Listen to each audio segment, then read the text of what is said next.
আমি হিন্দু খ্রিস্টান বৌদ্ধদের বলি, কোরআন যদি চালু হয়, এর আইনটা যদি চালু হয়, আপনারাও শান্তি পাবেন। আপনাদের মুসলমান হওয়া লাগবে না, হিন্দু এবং খ্রিস্টান থাকা অবস্থাতেই আপনারা শান্তি লাভ করবেন। কিভাবে? প্রশ্ন ওঠে কিভাবে? কয়েকটা দৃষ্টান্ত দেই, দিব। একটি হচ্ছে সুদ। এটি পুঁজিবাদী শোষণের এক জঘন্যতম হাতিয়ার। সুদ আর যাকাত দুটির মধ্যে পার্থক্য হলো, যাকাত হলো বড় লোকদের কাছ থেকে নাও, গরিবদের দাও, এটা হলো যাকাত। আর সুদ হলো গরিবদের কাছ থেকে নাও, ধনীদের দাও। দুইটা কি একরকম? সুদী অর্থ ব্যবস্থা দিয়ে গরিবরা আরো গরিব হয়, ধনীরা আরো ধনী হয়, এটাই হলো সুদ। এখন আল্লাহ কি বলছেন? আল্লাহ তাআলা বলছেন, ওয়াহাল্লাল্লাহুল বাইআ ওয়া হাররামার রিবা। আমি ব্যবসাকে করেছি হালাল, সুদকে করেছি হারাম। কে বলতেছেন? আল্লাহ তাআলা। এখন সুদ যদি বন্ধ করে দেওয়া হয়, সমস্ত ব্যাংক থেকে সুদগুলি বন্ধ হয়ে গেল, তাহলে উপকার পাবে শুধু মুসলমানে না হিন্দুরাও পাবে? পাবে কিনা? কিভাবে শোষণ করে সুদ দিয়ে? এই যে বিভিন্ন এনজিও আছেন আমাদের দেশে, ব্যাংকও আছে, এনজিও আছে, তারা সুদী কারবার করে। ব্যাংকে সুদ নয় নেয় 17% থেকে 15% থেকে 17% হচ্ছে ব্যাংকের সুদ, আর এনজিওদের সুদ হচ্ছে 35 থেকে 45% তাদের সুদ।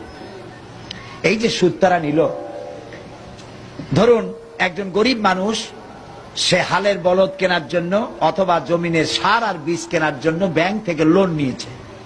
লোন নিয়ে সে চাষাবাদ করলো, এরপরে দেখা গেল অনাবৃষ্টি অথবা অতিবৃষ্টির কারণে ফসল হলো না, ফসল হয় নাই। লোকটা তো ব্যাংকের কাছে ঋণী, এই ঋণ শোধ করবে কি দিয়া? ব্যাংক বৃষ্টি হয় নাই বলে, ফসল ভালো হয় নাই বলে ব্যাংক কি তার সুদ মাফ করবে? করবে না। তখন গরিব লোকটা কি করবে? তার বইয়ের সোনার শেষ বালা, শেষ চুরি গাছা, মায়ের চুরি গাছা, হালের বলদ জোড়া বিক্রি করে সুদের টাকা পরিশোধ করতে হবে, ঠিক কিনা? তাহলে গরিবের টাকা ব্যাংকে জমা হলো, ব্যাংকে টাকা রাখছিল কারা? হন না কেন? ধনীর টাকায় বরকত হইতে থাকলো, আর গরিব নিঃশেষ হতে হতে আরো নিঃশেষ হয়ে গেল। এখন ওয়াহাল্লাল্লাহুল বাইআ ওয়া হাররামার রিবা, আল্লাহ বলেছেন সুদকে হালাল, হারাম করলাম, ব্যবসাকে করলাম হালাল। এখন সুদ যদি ব্যাংক থেকে বন্ধ হয়ে যায়, সমস্ত ব্যাংক থেকে, তাহলে উপকার হবে শুধু মুসলমানের না উপকার হবে কাফের, হিন্দু, খ্রিস্টান, বৌদ্ধ সকলের উপর? বলেন বলেন। এখন এই সুদ কিভাবে বন্ধ করবেন আপনারা? সুদ এর মধ্যে 70টি গুনাহ। 70 গুনাহ হলো নিজের মাকে, গর্ভধারিণী মাকে বিবাহ করা। ঘৃণার সাথে বলেন নাউজুবিল্লাহ। এইটা যদি হয় ছোট্ট গুনাহ, 70টা গুনার ছোট্ট গুনাহ এই, বড় গুনাহটা কি? আমি হাদিস শরীফ খুঁজেছি, বড় গুনাহ হাদিসে পাই নাই। খুঁজতে খুঁজতে কোরআন শরীফে পেয়ে গেছি বড় গুনাহটা কি। বড় গুনাহ হলো সূরা বাকারার মধ্যে আল্লাহ তাআলা বলেছেন, সুদের অপকারিতা একটা রুকু ব্যাপী আলোচনা করে তারপরে শেষ দিকে গিয়ে আল্লাহ তাআলা বলেছেন, ফাইন লাম তাফআলু ফাযানু বিহারবিন মিনাল্লাহি ওয়া রাসূলিহি। এই সুদকে যদি ছেড়ে না দাও, তাহলে আল্লাহ এবং রাসূলের বিরুদ্ধে, আল্লাহ এবং রাসূলের পক্ষ থেকে যুদ্ধের ঘোষণা রইল। পারবা আল্লাহ এবং রাসূলের সাথে যুদ্ধ করতে? যারা জবাব দিলেন না তারা পারবেন? আল্লাহর সাথে যুদ্ধ করবা? 1.5 মিনিট একটা আঘাত দিলেন, এই যে সুনামি হয়ে গেল না, ওটা যদি হয় সুনামি, তাহলে দুর্নামিটা কি? Thailand, Malaysia, Indonesia, Sri Lanka, Tamil Nadu, 1.5 মিনিটের এক ধাক্কায় 3.5 লক্ষ মানুষ দুনিয়া থেকে বিদায় হয়ে গেছে। 1 লক্ষ মানুষের খোঁজ নাই। বাড়ি ঘর, দালান কোঠা মিসমার হয়ে গিয়েছে। সমুদ্র থেকে 33 ফিট উঁচু হয়ে পানি এসে সমস্ত এলাকা ভাসাইয়া ধসাই দিয়েছে। টের পাও আল্লাহর কত বড় শক্তি? সুবহানাল্লাহ বলো। আল্লাহ তো যুদ্ধের ঘোষণা রইল। এইটা হলো সুদের সব থেকে বড় পাপ। এই সুদ ওয়াজ করে বন্ধ করা যাবে? আমার মতো সাইদি লাখো কোটিও ওয়াজ করে করে শেষও যদি হয়ে যায় সুদ বন্ধ হবে না। এদেশের আলেমেরা পীরেরা হাজার বছর ধরে ওয়াজ করেছেন, সুদের বিরুদ্ধে সুদ বন্ধ হয় নাই। ওয়াজ করে যদি সুদ বন্ধ করা যেত, জেনা বন্ধ করা যেত, তাহলে রাসূলুল্লাহর চাইতে বড় ওয়াইজ আকাশের নিচে জমিনের উপরে আর নাই। তিনি ওয়াজ করে বন্ধ করতে পারতেন, ঠিক না ভাই? রাসূলুল্লাহ ওয়াজ করে বন্ধ করতে পারেন নাই। কি করে বন্ধ করছেন? আইন করে বন্ধ করেছেন। কি করে বন্ধ করেছেন?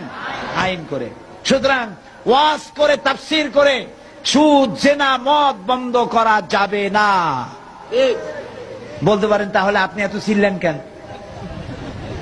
বলতে পারেন আমি চিল্লাই মোটিভেশন করার জন্য, আপনাদের ব্রেন ওয়াশ করার জন্য। আলহামদুলিল্লাহ, ঠিক ব্রেন ওয়াশ হবে ইনশাআল্লাহ। বলেন ইনশাআল্লাহ। ইনশাআল্লাহ কিভাবে হবে? সুদ বন্ধ হওয়ার জন্য, জেনা মদ বন্ধ হওয়ার জন্য একটা জায়গা আছে বাংলাদেশে। জায়গাটার নাম কি? মাশাআল্লাহ, আপনাদেরকে 100% দিয়ে দিলাম মার্ক। পার্লামেন্ট। পার্লামেন্ট পার্লামেন্টে কেমনি বন্ধ হবে? এই যে পলিথিন বন্ধ হয়েছে না, পলিথিন বন্ধ হইলো কেমনে? সাতকানিয়ার মৌলানা সাহেবরা ওয়াজ করছে যে আপনারা পলিথিন ব্যবহার করবেন না, এটা কবিরা গুনাহ। পলিথিন ব্যবহার করলে কিয়ামতে 7 দিন দোজখে থাকবে, এরকম বলছে? বলেনি। পার্লামেন্টে বিল উঠছে, পলিথিন একটা সর্বনাশী জিনিস। এটা মাটির মধ্যে দিলে মাটিতে এটা পচে না, মাটির উর্বরা ক্ষমতা নষ্ট করে দেয়, ফসল নষ্ট করে। সুতরাং এটা নিষিদ্ধ ঘোষণা করা হোক।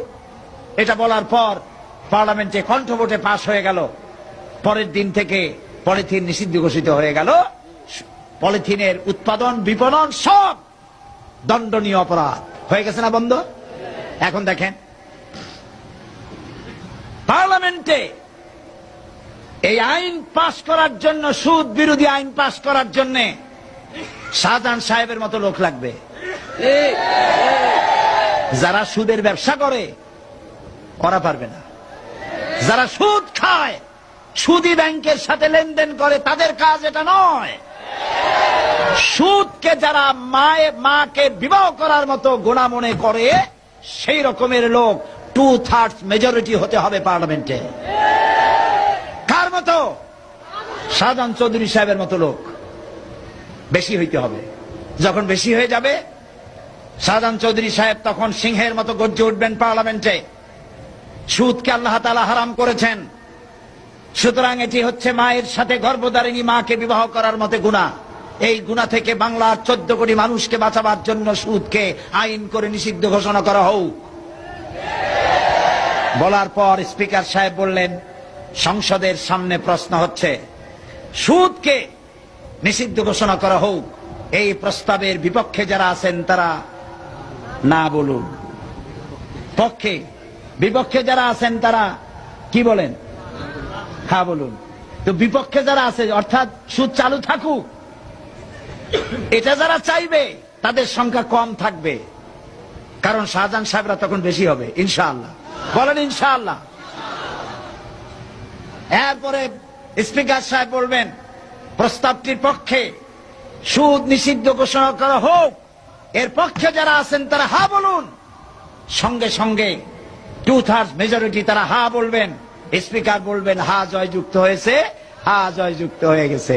পরের দিন থেকে সোনালী, পুবালী, রূপালী, শ্যামলী, চৈতালি সব ব্যাংকে সুদ বন্ধ হবে নাকি হবে না বলুন?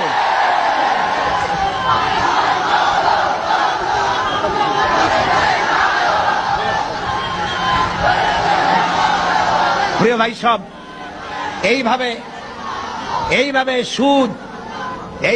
সুদ, জেনা, মদ, জুয়া পার্লামেন্টের মাধ্যমে পাশ করা সম্ভব। আলহামদুলিল্লাহ বলে।